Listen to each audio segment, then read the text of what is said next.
muito bem-vindo, seja muito bem-vinda aqui na programação da PMP. O nosso convidado é o Dr. Motauri Choquete de Souza, ele que é procurador de Justiça aqui no Ministério Público.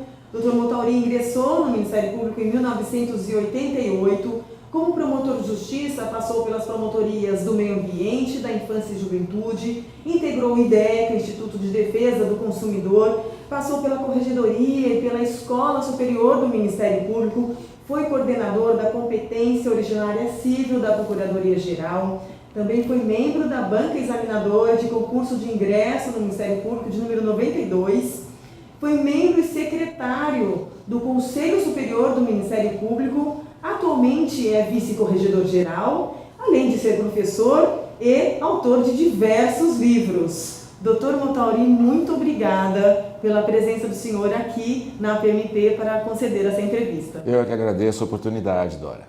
Vamos começar falando sobre 1988, ano da consolidação das prerrogativas do Ministério Público com a Constituição Federal. Como é que foi?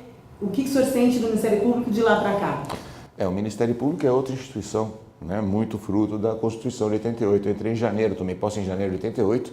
Né, à época, quase toda a nossa turma, hoje temos o Procurador-Geral, temos o deputado federal Carlos Sampaio, tantos amigos, né? Toda a nossa turma ingressou, uma expressiva maioria, com seus 23 anos de idade, né, 22 para 23, 24 anos de idade. Né? Hoje dificilmente se ingressa na instituição com menos de 30 por conta dos 3 anos necessários. Era um mundo de mudanças, vínhamos de um regime ditatorial para um regime democrático.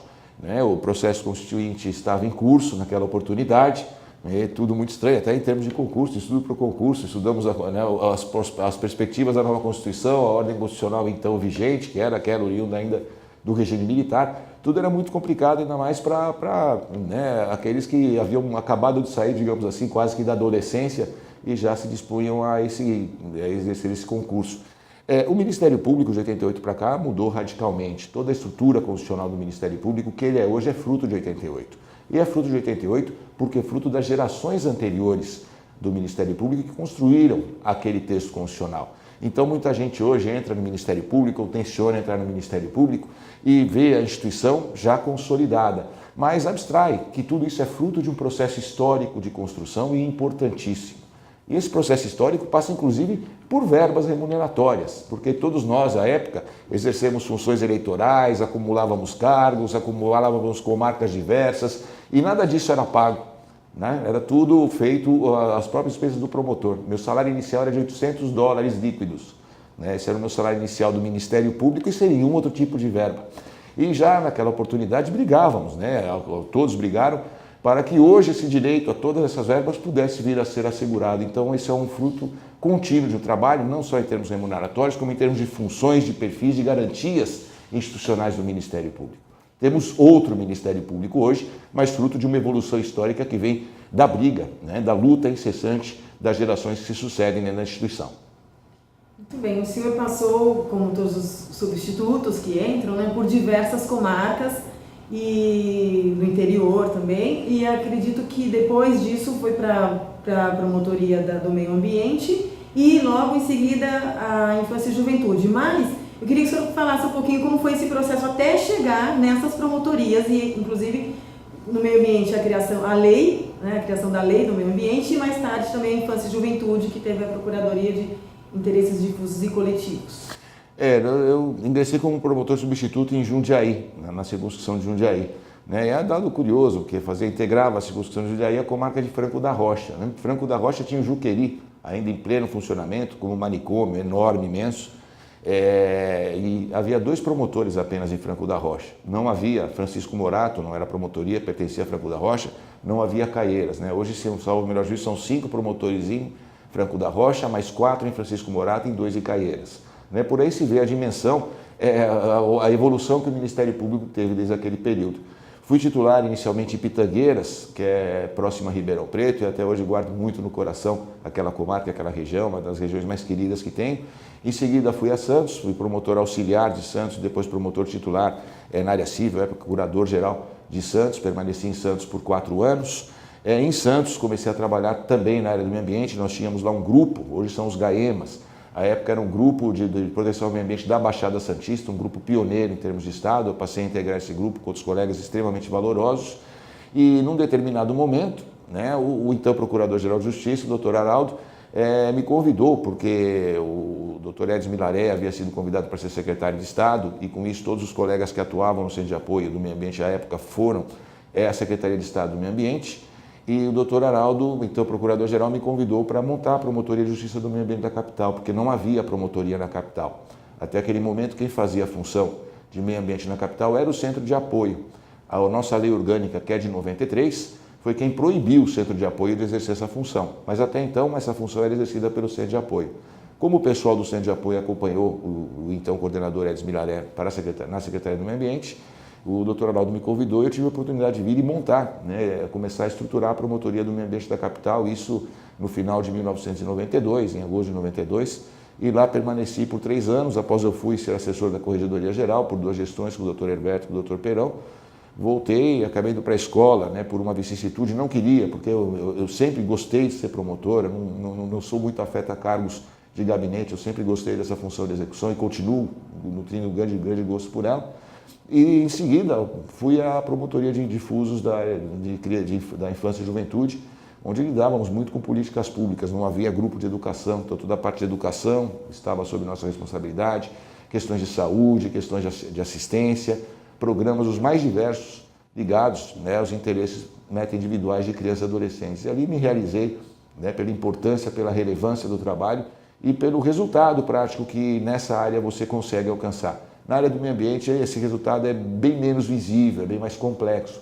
Na área da infância, é um resultado muito mais próximo, muito mais pronto, daí a minha grande afeição, né, e o meu grande carinho por ter sido aquela, seguramente, a função mais importante que exerci até hoje no Ministério Público, que não é uma função de administração, é uma função de execução.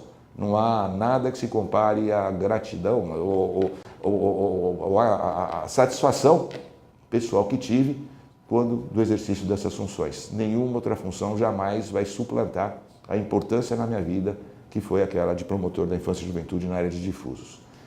E hoje, recentemente, o caso de Suzano, que é uma questão até educacional, além da violência, isso deve ter tocado muito o senhor, né? Sem dúvida, foi um dia extremamente deprimente, ainda estou em parte abalado por isso, né? Mas o que eu vejo, Dora, infelizmente, é que nós estamos perdendo valores sociais muito importantes, o respeito, a solidariedade, né? Nós temos hoje uma pressa de informação, uma velocidade de informação que nos faz esquecer que tudo é fruto de uma construção histórica.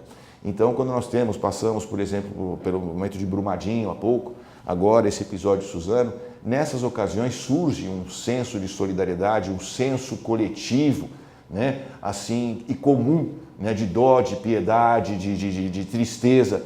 Mas nós temos que ter esse senso não só nesses momentos de tragédia, porque esse senso tem que ser permanente em cada um de nós. Porque evitar-se esse tipo de situação não é apenas agir nos momentos próximos aos que elas ocorram, não é apenas dizer, houve Brumadinho, agora vamos agir, porque já houve Mariana e Brumadinho sucedeu, e nesse interregno muito se falou e pouco se fez.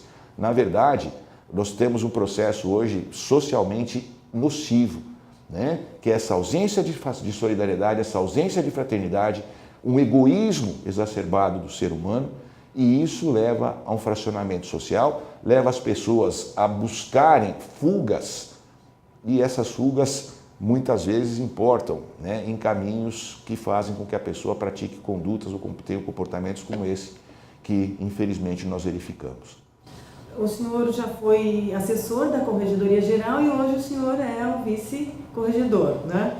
Como é que o senhor passa para os promotores, nas comarcas, essa consciência de que tem que ter esse atendimento ao público e esse relacionamento com a sociedade, para saber, até pelas demandas, né? Para poder trabalhar com o Ministério Público crescer e a sociedade também estar sempre ao lado do Ministério Público, sabendo que pode confiar. Em primeiro lugar, né, eu gostaria da minha honra de estar ao lado da doutora Tereza, que é uma profissional de altíssimo gabarito, uma pessoa com todos os predicamentos, né, não apenas humanos, como também, né, dentro da instituição, na sua profissão, para exercer esse cargo e com extremo brilhantismo, e eu me orgulho de poder estar ao lado dela no exercício dessa função, de partilhar essa função com a doutora Tereza. Mas a nossa visão é de que a Corregedoria não é um órgão punitivo. Né? A Corregedoria é um órgão de apoio, de suporte e um órgão que tem que estar voltado, né, acima de tudo, tendo seus olhos não nos promotores, mas tendo seus olhos na sociedade a quem o Ministério Público serve. Todos nós temos que ter consciência, e por vezes ela nos escapa, de que nós somos empregados daquela pessoa que está ali descalça na rua, nós somos empregados daquele que está dirigindo o ônibus, dirigindo o Uber, nós somos empregados dessas pessoas. São elas que justificam a nossa existência e elas que pagam a nossa remuneração. Então, os nossos olhos, não só da Corregedoria como de todos, devem estar voltados para fora do Ministério Público. Agora, é óbvio, a Corregedoria tem um papel interno em tudo isso. E qual é o papel interno? O papel interno é o de zelar para que os promotores de justiça mantenham sempre esses seus olhos voltados à sociedade e tenham sempre em mente que a sua atuação só se justifica se for para a melhoria das condições de vida, notadamente das classes sociais menos favorecidas, de uma sociedade que, infelizmente, é uma sociedade paupérrima, como é a brasileira, em termos de saúde, em termos educacionais, em termos de assecuração de direitos fundamentais. Nós temos uma sociedade que beira a miséria. E o Ministério Público é a última esperança dessas pessoas na construção de um mínimo de dignidade, de um mínimo de sua cidadania. E se o promotor de justiça deixa de ter esse pensamento, essa visão no seu atuar, ele está sabotando a sociedade a quem lhe cube servir. E esse promotor, obviamente, tem que ser objeto de um tratamento rigoroso pela Corregedoria. Felizmente, essa situação é excepcionalíssima dentro da instituição. Felizmente, como regra geral, nós prestamos um excelente serviço, óbvio que dentro das limitações humanas e materiais de que dispomos. O senhor é filho de promotora, né, de procuradora de justiça aposentada, a doutora Nair, que durante a posse da doutora Tereza e do senhor, ela foi bem lembrada, foi mencionada, foi homenageada até por muitas colegas, né? E eu queria saber, qual é a visão do senhor, pegando como exemplo a sua mãe e hoje a doutora Tereza, e esse debate todo em torno da posição da mulher na instituição? Como é que o senhor vê todo esse debate? Eu queria saber a opinião do senhor como um homem até, né? Profissional, membro do Ministério Público, filho e colega. Dora, veja bem, eu entrei no Ministério Público com 6 anos de idade, eu costumo brincar, com roupinha de marinheiro, né? Porque eu estava na posse da minha mãe em 1970 com roupinha de marinheiro, né? E alguns colegas de concurso da minha mãe, inclusive, né? Depois, inclusive trabalhei com alguns deles em Santos, né? Brincavam muito comigo com essa foto aí de roupinha de marinheiro, mostravam para os outros, e você imagina as sátiras, né? Pelas quais passei em relação a isso. Mas, literalmente, quando minha mãe entrou, ela foi a 9ª mulher a entrar, foi a primeira casada, a primeira com filho, né? Quando a minha mãe entrou, a mulher não existia no Ministério Público, né? Não havia, quer dizer, ela foi a primeira a passar no primeiro concurso. E há um dado interessante da banca, em que um dos examinadores disse que mulher não passaria nem por cima do cadáver dele, né? Mas aí, por questões que eu prefiro não entrar aqui em debate, os outros examinadores falaram assim, não acontecer isso, aquilo lá também não vai acontecer. Né, fica entendido dessa forma. Então, o fulano teve que se dobrar e ela acabou sendo aprovada. Né? Mas, até 1980, o histórico da mulher no Ministério Público era esse. Em 1980 que começou a entrar um número mais expressivo, a partir de então, o número mais expressivo de mulheres. Eu vejo, né, hoje o movimento, o crescimento do Ministério Público, das mulheres no Ministério Público, um movimento absolutamente natural e irreversível. Eu apenas sou contrário ao tal do empoderamento da mulher. Né? Eu acho essa palavra empoderamento uma palavra injustificada. Por quê? Por um motivo simples. Falar em empoderamento significa dizer que hoje elas estão subjugadas. Eu não as vejo mais nessa situação dentro da instituição. Eu as vejo em pé de igualdade e, nesse sentido, né, devem ter os mesmos direitos e as mesmas prerrogativas. Aliás, eu fui convidado 4 vezes para ser candidato a vice-corregedor. Eu recusei as 4, pelo Dr. Paulo e pela doutora Tereza. Né? Na 5ª vez, um argumento me seduziu, acima de tudo. E o que me seduziu? Foi ter a oportunidade, né, de até, em honra à história da minha mãe na instituição, poder colaborar modestamente para que uma mulher, pela primeira vez, acedesse ao cargo de chefia da instituição. O que me motivou efetivamente não foi a função em si, nunca passou pela minha cabeça voltar à Corregedoria, pelo contrário, saí da Corregedoria há 20 anos e sempre jurei de pé junto que nunca mais entraria na corregedoria, sequer como réu. Porque se fosse réu, eu brincava, iriam ter que nomear advogado dativo, porque nem assim eu entraria lá, né? Eu rompi a minha promessa de 20 anos, né? E após 4 nós acabei dando sim, mas o que me levou ao sim foi justamente isso, poder dar minha modesta contribuição para esse objetivo, né? Para que uma mulher finalmente pudesse exercer um cargo de chefia na instituição. Foi uma forma que eu encontrei, não apenas de expressar o meu reconhecimento da importância das mulheres no Ministério Público, como também de homenagear a história institucional da minha mãe. Foi incrível, eu não sabia realmente. É verdade. Parabéns, doutor. Bom, continuando aqui, o senhor na carreira, o senhor passou pela secretaria, pelo Conselho Superior do Ministério Público, foi membro e secretário, né? A gente estava falando outro dia que uma coisa é ser membro e outra coisa é ser secretário, né? E tudo passa pelo conselho. Como é que funciona a dinâmica lá do conselho? É uma dinâmica bastante complexa e, na verdade, Dora, eu penso que o Conselho deveria sofrer uma mudança estrutural significativa, porque o Conselho, a cada 2 anos, muda inteiramente sua composição. Permanece na composição ali apenas o Procurador-Geral e o Corregedor-Geral, que por terem as suas atribuições próprias, né, é óbvio, dão maior atenção a essas atribuições e o Conselho é um algo a mais, né, ao passo que para os outros 9, o Conselho é a função única que exercem naquele determinado momento. E a cada 2 anos esses 9 saem de uma vez só. Então, a cada 2 anos no Conselho, todo o processo de construção, os princípios, as ideias, o que é feito, é perdido em termos de memória e se quebra, ele sofre solução de continuidade nesse funcionamento. Eu já sugeri, à época que lá estava, e continuo tendo essa ideia, de que as eleições para o Conselho deveriam ser eleições fracionadas, deveria haver a cada ano renovações parciais dos conselhos. Por exemplo, num ano renovavam-se os 6 colegas eleitos por toda a classe e no outro ano os 3 eleitos pelo órgão especial. Sou contra, já antecipo, essa divisão porque é absolutamente discrepante. 40 elegem 3 e 1.900 elegem 6. Né? Mas, tirando essa premissa, esse outro aspecto me preocupa muito. Seria muito importante que nós tivéssemos uma continuidade na gestão do Conselho Superior e a forma que eu vejo de continuidade seria com que a renovação dele a cada ano se desse parcialmente e não de uma vez só a cada 2 anos como ocorre. Eu acho que o Conselho deveria ter uma composição mais heterogênea e mais democrática. Por exemplo, eu acho que promotores deveriam participar do Conselho, mas isso depende de uma mudança de lei federal, é algo extremamente complexo, até porque se nós levarmos uma proposta de mudança na Lei Orgânica Nacional do Ministério Público ao Congresso, nós vamos estar abrindo ao Congresso uma porta imensa para mexer em toda e qualquer princípio daquela lei relacionada ao Ministério Público.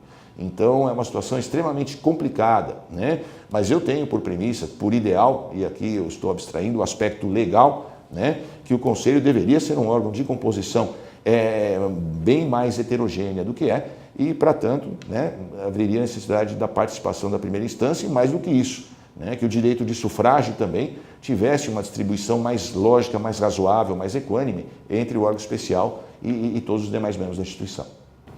O senhor falou de Congresso, estamos aqui na PMP, o senhor acompanha bastante o trabalho da diretoria, agora do Dr. Paulo, em Brasília, cuidando aí dos debates, né, com relação ao projeto de previdência.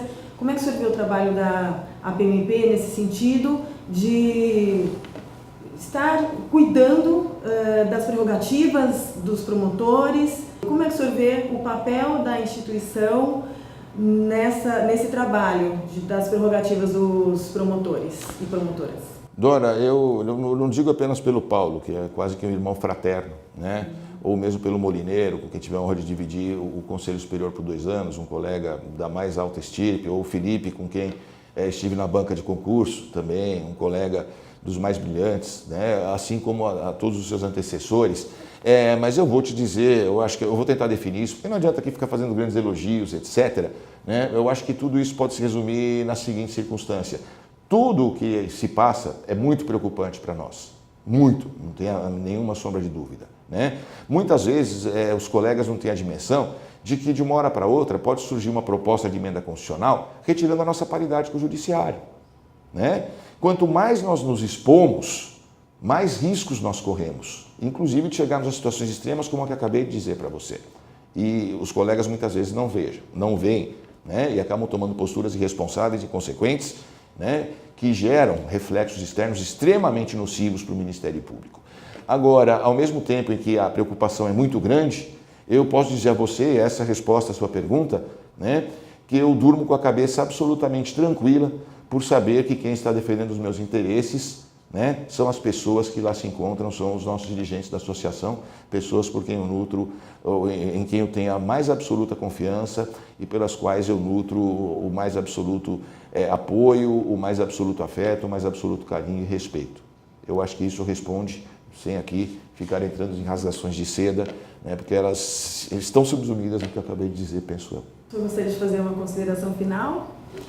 Gostaria de agradecer a oportunidade, dizer que estamos às ordens, né, o que for necessário, e para cumprimentar a todos, né, os colegas, os funcionários da associação, né, e dizer que o Ministério Público não pode ser visto individualmente, como muitos hoje veem, né, e vêm por não terem essa visão histórica, por não procurarem se inteirar da visão histórica, da construção histórica do Ministério Público. Todas as vezes que eu tenho a oportunidade de fazer discursos de posse quando do Conselho, agora mesmo no cargo de vice-corregedor, eu sempre falo que o Ministério Público para mim é uma família, né? E é assim que nós temos que ver. Toda família há brigas, né? Aquela família italiana, né? Um briga com o outro, discute, xinga, etc. Mas se vem qualquer tipo de coisa de fora, essa família está absolutamente unida para enfrentar aquela coisa. E, infelizmente, ultimamente, eu não tenho visto essa família reunida para enfrentar fatores externos. Pelo contrário, eu tenho visto, em parte, né, alguns integrantes do Ministério Público indo se valer de fatores externos para tentar, por fatores externos, desconstruir ou desconstituir o que a duras penas foi construído e que nos levou à instituição que temos hoje. Em nome da diretoria da PMP, eu agradeço muitíssimo a nossa entrevista. Eu é que agradeço mais uma vez, Dora.